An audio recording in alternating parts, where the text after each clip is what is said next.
Bonjour à tous, bonjour à toutes, je sais, vous êtes épatés de me voir en vidéo, ça faisait longtemps, dites-moi. Je me suis arrangée un petit peu dernièrement à faire des vidéos où on voyait pas ma tête, donc il y a eu un DIY pour une décoration murale dans la chambre de ma fille. Je vous ai emmené dans une journée dans mon assiette où on voyait plus l'intérieur de mon assiette pour le coup que ma figure. Et aujourd'hui, j'ai décidé de faire un vlog sans être très apprêtée. J'ai voulu me maquiller, mais j'avais envie d'être nature peinture en fait, parce que ça fait des semaines, depuis le début du confinement, que je rôde dans la maison en tenue de sport. Il m'arrive de porter quelques jolis bijoux pour dire je suis apprêtée, parce que c'est un accessoire qui me fait beaucoup plaisir de porter. Je porte aussi beaucoup mon bracelet connecté pour mes exploits en footing dans ma campagne paumée, mais j'avoue que voilà, tous les looks sur Instagram où la nana elle est en tailleur avec son joli blazer et son chapeau pour ne pas sortir de chez elle, j'avoue que ça... Donc voilà, j'ai enfilé un t-shirt tout basique et je porte comme d'habitude un legging de sport. C'est ma tenue go to en ce moment, go to nulle part en fait, mais je porte des jolis bijoux parce que ça me fait continuellement plaisir. Vous savez, je suis une passionnée de bijoux. D'ailleurs, je voulais vous parler de cette jolie marque. C'est une marque qui s'appelle Ana Luisa. Déjà rien que le nom, ça m'a fait fondre, puisque si j'avais une autre fille, peut-être que je serais capable de l'appeler Ana Luisa. Je trouve ça magnifique. C'est une marque américaine d'une qualité franchement irréprochable. Les bijoux, ça fait des semaines que je les porte et ça bouge pas. J'ai même un peu transpiré dessus puisque j'ai fait un petit peu d'exercice avec ce collier et il a franchement pas bougé. Ce sont voilà, des bijoux en plaqué or jaune. Ils proposent aussi une gamme en argent et j'ai adoré leur modèle.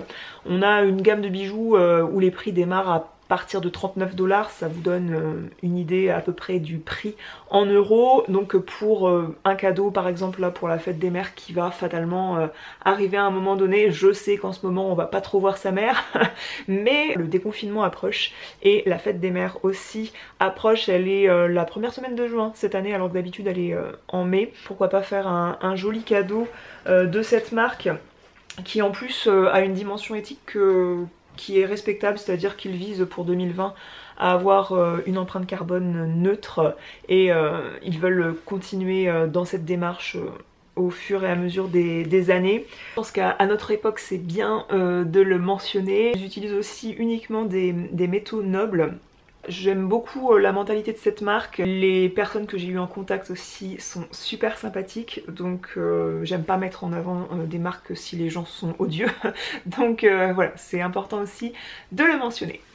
On est voilà, sur des prix vraiment très corrects, comme je disais, même sur les pièces les plus imposantes, on reste sur des prix très abordables. Les finitions sont jolies, on reçoit la commande assez rapidement dans une petite boîte comme ça, un petit coffret comme ça que je trouve vraiment très sympa. On peut garder en plus, moi je prévois pas de garder la boîte dans sa totalité, mais on peut garder le petit tiroir comme ça pour organiser un petit peu les bijoux dans ces rangements bijoux. Et ensuite dans la boîte vous avez des petits pochons comme ça. Je vous montre parce que c'est toujours intéressant de savoir comment c'est présenté quand on achète un bijou et qu'on veut l'offrir. Et ensuite vous avez le bijou dedans. Donc moi j'ai choisi ces boucles d'oreilles que je trouvais très jolies. En ce moment je m'attache beaucoup les cheveux, ça me va pas forcément bien, mais la première personne que je vais aller voir quand le confinement sera terminé, ce sera sûrement mon coiffeur et même pour peut-être faire une couleur alors que j'ai pas fait ça depuis l'âge de 19 ans. Mais je pense que là je vais m'y remettre clairement parce que ouais, j'ai des petits cheveux blancs et puis j'ai une couleur très terne. Ouais, mes cheveux depuis qu'ils ont repoussé, notamment là où j'étais un peu dégarnie du fait de la chute d'hormones après l'accouchement et je trouve qu'ils ont poussé d'une couleur très terne et je prévois peut-être de faire une coloration végétale en Charente-Maritime. Je connais pas beaucoup de salons, j'ai commencé à chercher un petit peu sur Google mais évidemment tout est fermé hein, donc on verra ça après le 11 mai. Je me suis pas maquillée comme je vous ai dit, mais j'ai fait un masque visage que j'avais pas fait depuis un moment. J'ai fait mon skin polish de chez Lime Life, marque que je ne distribue plus. Je me suis libérée de cette fonction en mars parce que ça me coûtait plus que ce que ça me rapportait. Ça n'a pas vraiment fonctionné pour moi. Et ensuite j'ai fait le masque de Léa Lani, le Meliglow, je crois il s'appelle, et j'adore, ouais ça purifie bien les pores et en ce moment j'en ai besoin. Ma peau elle est un petit peu en PLS quoi, c'est ouais bref. Donc ouais ces bijoux je les trouve super jolis, donc j'ai choisi ce collier qui est martelé vraiment super joliment et on dirait la lune. La chaîne est délicate, très jolie, c'est assez solide, hein, c'est à dire que ma fille elle l'a tripoté, elle me l'a pas encore arraché et pourtant elle s'est tirée. Vous voyez que derrière c'est aussi joliment présenté, c'est à dire que si le truc se retourne vous n'avez pas quelque chose de dégueulasse à l'arrière. Les bijoux là on a un effet marbré de différentes couleurs rosées, je trouve ça super délicat comme pièce. Et il y a une autre pièce avec des détails de plaqué or jaune, je vais vous montrer un visuel tout de suite, mais je les trouve vraiment canon ces bijoux. Je vous mettrai de toute façon tous les détails dans la barre d'informations, je vous mettrai le lien et je vous mettrai même le nom de ces 3 pièces que je vous montre en vidéo parce que moi ça a été des coups de cœur. Je sais que ça va pas trop être à l'ordre du jour, mais en plus pour partir en week-end, ces pochettes là, je trouve ça pratique pour trimballer des bijoux. Voilà, un petit bijou par pochette et ça leur permet de pas se rayer entre eux et puis d'être glissé vraiment à plat les pochettes dans une trousse de toilette sans être mêlé au produit. Vraiment je trouve ça plutôt pratique ces petits emballages. Il est 15h35, la journée elle a bien démarré, donc je me suis dit que j'allais vous raconter un petit peu tout ce que vous n'avez pas vu, enfin ce que j'ai filmé mais je ne vous avais pas encore dit bonjour. Donc ce matin quand je me suis levée, petit déjeuner, café, tout ça, et ensuite mon fils en ce moment voulait faire une activité créative et j'avais un carton d'emballage de cadres désenniaux, enfin d'affiches désenniaux, et je lui ai proposé de faire un château et tout ça, et puis il avait très envie de faire la maison de Mickey. Allez comprendre, il l'avait dessiné parce qu'il y avait un dessin animé de Mickey qu'il avait vu récemment et il a eu envie de dessiner la maison de Mickey. Donc on est passé par les dessins de la maison de Mickey et ensuite on a réalisé en carton, en version plus solide, plus raide, la maison de Mickey, donc il était ravi. J'ai fait franchement avec les moyens du bord puisque sur Instagram, si vous me suivez, vous savez qu'en ce moment, depuis qu'on avait voulu faire des coccinelles et des abeilles, j'ai uniquement de la peinture rouge et de la peinture jaune. Donc là c'était parfait puisqu'il y a la chaussure de Mickey et puis le corps de Mickey, rouge et jaune, et puis ensuite mon carton du coup était noir, donc on a pu faire la tête de Mickey sans avoir de peinture noire, donc quel défi. Je pense que les reines du DIY peuvent aller se rhabiller hein, parce que j'arrive dans la place avec les DIY pour enfants. Le temps que la peinture sèche, je suis allée promener mon chien en plein vent parce que autant on a eu 5 premières semaines de confinement avec un temps magnifique, voire il y a eu des jours un peu trop chauds pour ma circulation du sang désastreuse. Là il fait un temps médiocre, mais je progresse quand même en footing. Vous avez peut-être vu ça sur Instagram où je vous publie un petit peu mes résultats. Si vous ne me suivez pas encore sur Instagram, vous faites une grave erreur. Je vous mettrai le nom de mon compte Instagram tout de suite maintenant ici. Je suis revenue, on a fignolé la maison de Mickey, on a rabouté un petit peu les bords, tout ça. Pendant ce temps-là, ma Juju, elle faisait des tampons, elle était moitié en train de tout nous détruire, moitié en train de faire des tampons. Et puis, je suis allée me préparer et j'ai fait une compote de pommes avec des pommes qui me restaient en quantité. Et je vous ai dit dans ma dernière vidéo, j'aime bien utiliser des pommes et faire une compote comme ça, une compotée. Je mets même pas de sucre en fait, ça me sert d'encas comme ça pour avoir un encas assez light. Maintenant, je vais me mettre à faire un loisir créatif, encore une décoration murale qui sera soit pour la chambre de mon fils, soit pour la chambre de ma fille. Je voulais faire un petit nuage, donc je vais vous montrer ça tout de suite.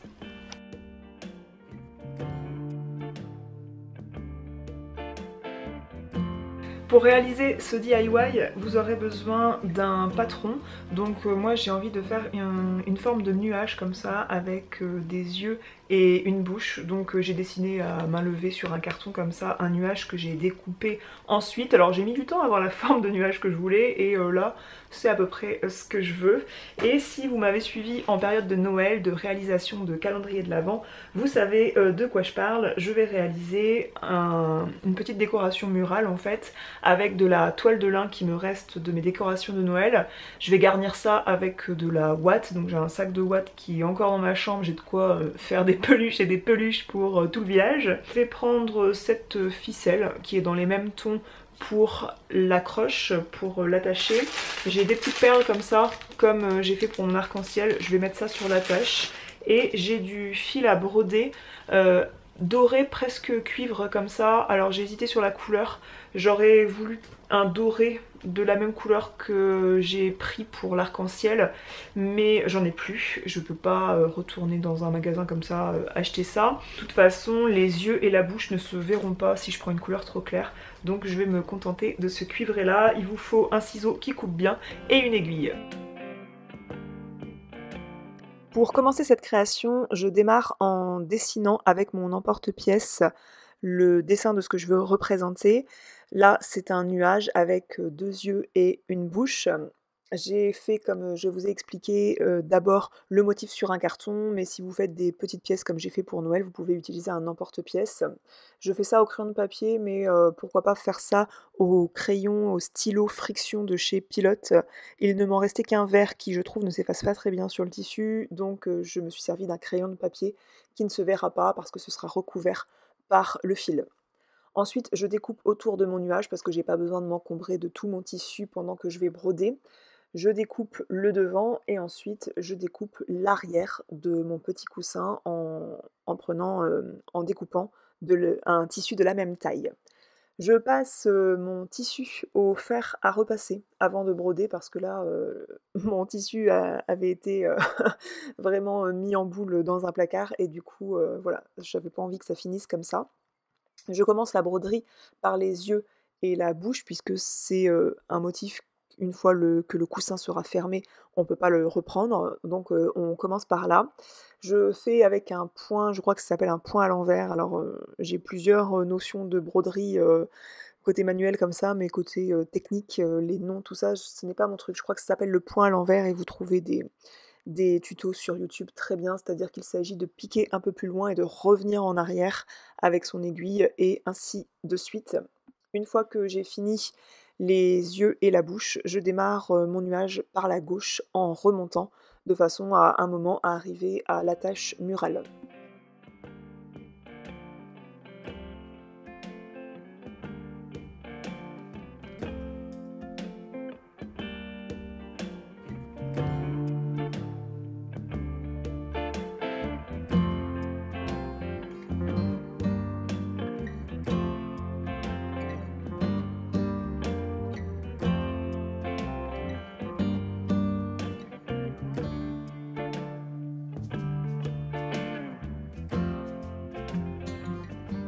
Une fois que j'arrive en haut de mon nuage, je n'oublie pas de glisser le petit fil que j'ai préparé, que j'ai noué pour qu'il vienne bien se bloquer dessous.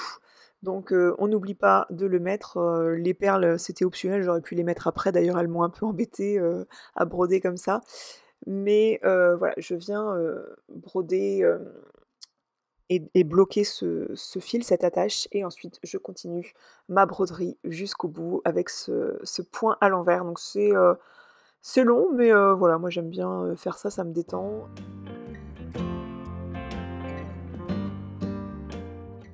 Pour finir, avant de terminer complètement la broderie, je remplis le nuage, le petit coussin, de fibres de rembourrage. C'est en polyester en fait, moi j'appelle ça de la ouate. Et je viens finir ma broderie en bloquant mon fil par un petit nœud.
Je vais achever ce vlog ici, ma journée touche à sa fin, après je vais avoir mes loulous dans les pattes et c'est assez bruyant, ils savent jouer intensément et bruyamment.